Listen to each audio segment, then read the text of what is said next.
सनातन को कुचलने की हसरत वाले कितने ही खाक हो गए, हिंदुओं को मिटाने के खा पाले कितने ही राख हो गए। सुनो घमंडिया गठबंधन के घमंडियों, तुम और तुम्हारे मित्र रहे ना रहे, सनातन था, सनातन है और सनातन रहेगा। ये बार बार प्रयास घमंडिया गठबंधन के एक के बाद दूसरे नेता ने किया है हिंदुओं पर वार करने का, चाहे वो शब्दों से हो, बम से हो या उनको कुचलने की बात हो। रामनामी का जुलूस अगर बंगाल में निकलता है तो बम और गोली चलाई जाती है। बिहार में रामायण पर और मां सीता पर अपशब्द कहने वाले और यूपी में ये घमंडिया गठबंधन के नेता नहीं थकते। हिंदू आतंकवाद कहने की होड़ कांग्रेस में एक के बाद दूसरे नेता की लगी है।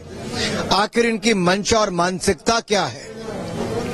ये राजनीति के लिए इतना नीचे गिर जाएंगे कि सनातन धर्म को खत्म करने की बात करेंगे, हिंदुओं को कुचलने की बात करेंगे, हिंदू आतंकवाद की बात कहेंगे।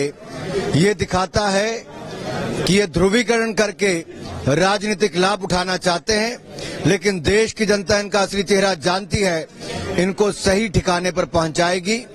पूरे देश से इस गठबंधन के नेताओं को माफी मांगनी चाहिए। खड़गे जी हो, राहुल गांधी जी हो, सोनिया जी हो, बाकी राजनीतिक दलों के नेता हो, इनको पूरे देश से और हिंदू समाज से माफी मांगनी चाहिए। देश इनको माफ नहीं करेगा। स्टर्लिन ने भी अपने पॉडकास्ट में आज अपनी मैसेज किया है कि 2002 में जो बीजेपी ने गुजरात में किया था उसका नतीजा है मणिपुर। अगर इनके आप भाषा देखेंगे तो ये लगातार देखने को मिलता है कि इनके पास अपने राज्यों की कोई उपलब्धि नहीं है, विकास पर ये बात नहीं करना चाहते और केवल हिंदुओं को नीचा दिखाकर, अपमानित करके, उनको कुचलने की बात करके, पोलराइजेशन करके वोट पाने की सोच रखते हैं। लेकिन इनके मंसूबे कभी सच नहीं होंगे। सनातन को कुचलने की हसरत वाले कितने ही खाक हो गए, हिंदुओं को मिटाने के खा पाले कितने ही राख हो गए। सुनो घमंडिया गठबंधन के घमंडियों, तुम और तुम्हारे मित्र रहे ना रहे, सनातन था, सनातन है और सनातन रहेगा।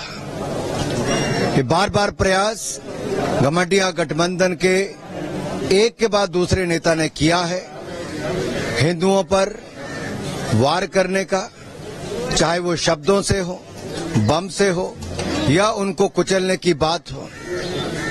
रामनामी का जुलूस अगर बंगाल में निकलता है तो बम और गोली चलाई जाती है।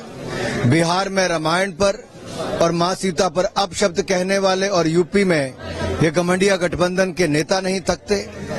हिंदू आतंकवाद कहने की होड़ कांग्रेस में एक के बाद दूसरे नेता की लगी है। आखिर इनकी मंशा और मानसिकता क्या है? ये राजनीति के लिए इतना नीचे गिर जाएंगे कि सनातन धर्म को खत्म करने की बात करेंगे, हिंदुओं को कुचलने की बात करेंगे, हिंदू आतंकवाद की बात कहेंगे।